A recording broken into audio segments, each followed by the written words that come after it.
Shalom saudara-saudara yang dikasihi Tuhan Yesus Kristus, salam sejahtera buat saudara semua dimanapun saudara berada. Damai dan sukacita oleh Roh Kudus melimpah senantiasa dalam hati dan kehidupan saudara semua. Ayat firman Tuhan saat ini terdapat di dalam 2 Korintus 7 ayat 10 dan 11. Tertulis demikian, sebab duka cita menurut kehendak Allah menghasilkan pertobatan yang membawa keselamatan dan yang tidak akan disesalkan. Tetapi duka cita yang dari dunia ini menghasilkan kematian. Sebab perhatikanlah betapa justru duka cita yang menurut kehendak Allah itu mengerjakan pada kamu kesungguhan yang besar, bahkan pembelaan diri, kejengkelan, ketakutan, kerinduan, kegiatan, penghukuman. Di dalam semuanya itu, kamu telah membuktikan bahwa kamu tidak bersalah di dalam perkara itu. Saudara yang dikasihi Tuhan, pertobatan sejati didahului dengan duka cita menurut kehendak Tuhan. Ada orang yang menyesal dan berduka cita karena dosanya, tapi ia kembali jatuh ke dosa yang sama, atau ia bertindak di luar kehendak firman Tuhan. Hal itu terjadi karena penyesalan atau duka citanya tidak menurut kehendak Tuhan. Ada 7 hal yang menjadi ciri pertobatan sejati yang disebutkan dalam ayat ini sebagai hasil dari duka cita menurut kehendak Tuhan, yaitu yang pertama, kesungguhan yang besar. Yang kedua, pembelaan diri. Yang ketiga, kejengkelan. Yang keempat, ketakutan. Yang kelima, kerinduan. Yang keenam, kegiatan. Dan yang ketujuh, penghukuman. Apa maksudnya, saudara? Kita akan membahas secara singkat satu persatu dari 7 hal ini. Yang pertama, saudara, kesungguhan yang besar. Maksudnya adalah kesungguhan yang besar untuk meninggalkan dosa. Yang kedua, pembelaan diri. Dalam bahasa Yunaninya, kata ini disebut dengan apologian, yang berhubungan dengan suatu sikap untuk mengakui iman dan membela pilihan iman dengan berdasarkan kebenaran firman Tuhan. Yang ketiga, kejengkelan. Apa maksudnya, saudara? Dalam bahasa Yunaninya, kata ini disebut dengan aganaktesin, yang berarti kemarahan. Maksudnya adalah kemarahan terhadap dosa, suatu sikap membenci dosa. Sama halnya ketika Tuhan Yesus marah kepada para pedagang di Bait Allah Yerusalem. Jadi kejengkelan yang dimaksud dalam ayat ini adalah suatu sikap di mana kita tidak lagi menyukai dosa. Malahan kita menjadi jijik dan benci dengan dosa. Yang keempat, saudara, ketakutan. Yang dimaksudkan adalah takut akan Tuhan. Suatu sikap yang mengasihi Tuhan, menghormati Tuhan, menghargai Tuhan dalam hidup kita. Yang kelima, kerinduan.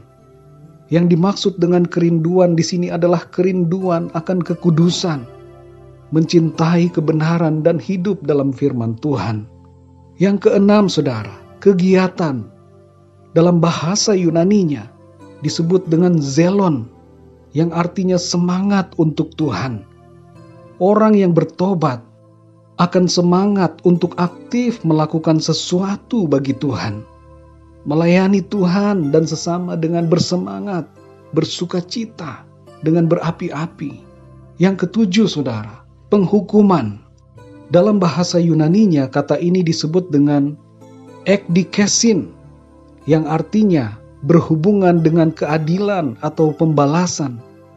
Maksudnya adalah berbuat adil dan bertanggung jawab membalaskan keadilan. Seperti halnya Sakeus yang setelah berjumpa dengan Tuhan Yesus bertobat dan berkomitmen untuk mengganti 4 kali lipat kepada orang yang telah ia peras. Jadi saudara yang dikasihi Tuhan, secara ringkas 7 ciri orang yang bertobat adalah: yang pertama, ia bersungguh hati meninggalkan dosa dan cara hidupnya yang lama. Yang kedua, ia mengakui imannya dalam Tuhan dan membela serta mempertahankan imannya itu. Yang ketiga, ia tidak lagi menyukai dosa, tetapi sebaliknya ia membenci dosa. Yang keempat, ia hidup dalam takut akan Tuhan dan mengasihi Tuhan dengan segenap hati dan dengan segenap hidupnya. Yang kelima, ia akan selalu rindu untuk hidup dalam kekudusan dan kebenaran. Yang keenam, ia akan bersemangat dan giat dalam pelayanan dan pekerjaan Tuhan.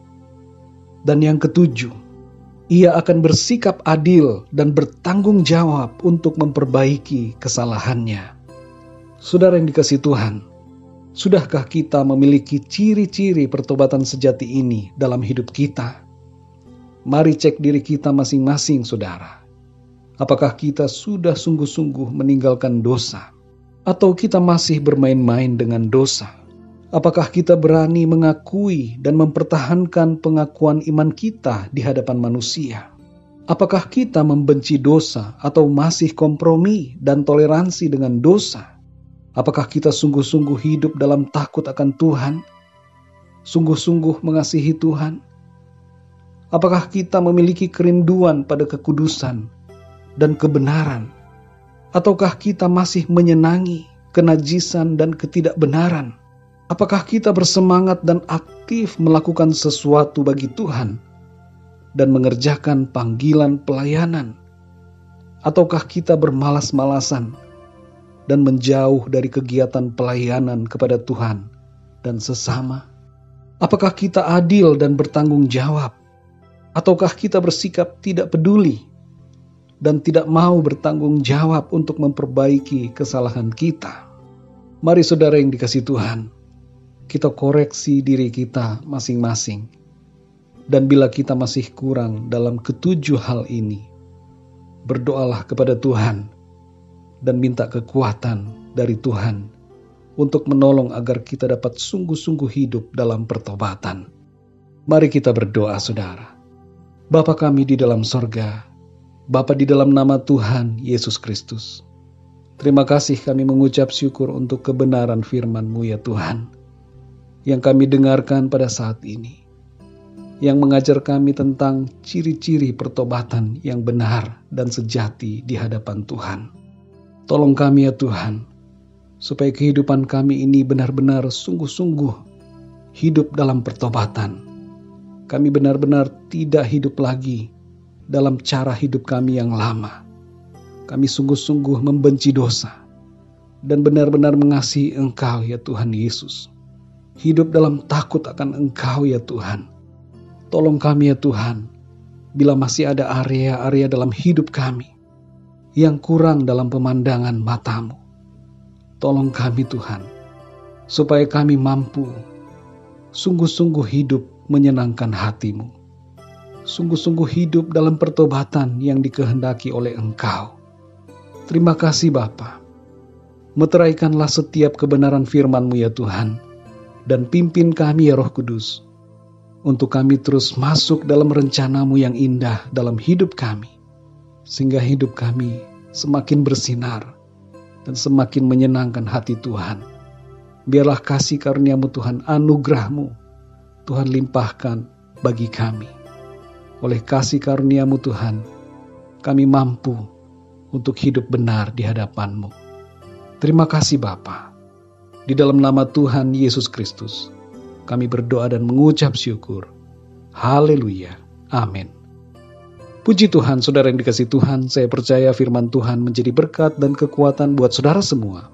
Dan Roh Kudus akan menolong saudara untuk lebih lagi memahami kebenaran firman Tuhan. Tuhan Yesus memberkati saudara semua. Sampai jumpa dalam renungan yang berikutnya. Haleluya.